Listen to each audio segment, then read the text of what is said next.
যখন দায়িত্ব গাড়ে পড়ে সবই করতে হয়। দেখেন হাজব্যান্ড রাইতে বাজার আনতে ভুলে গেছে।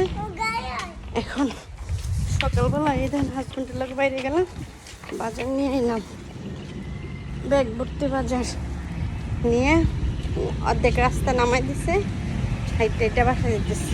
পরিশ্রম পরিশ্রম করে দেখছেন,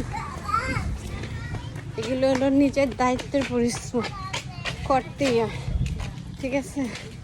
সাথে কিন্তু সাফনও নিয়ে গেছি, এই যে সাফন, হাইটে হাইটে বাসা যেতেছি। এর মাঝে সাইফানকে স্কুলে দিয়ে আসছি, স্কুল থেকে আনতে হবে। আমার ছোট্ট সন্তানটাকে এমন করে ঘোরা তুলতেছি, সবাই দোয়া করবেন যে কোনো পরিস্থিতিতে মানে চলতার। এই জন্য আগ্রহ ঘুমের পুতুর মতন ঘুরে তুলতেছি না, রোদ বৃষ্টি সব কিছুতে অভ্যস্ত করে গড়ে তুলতেছি।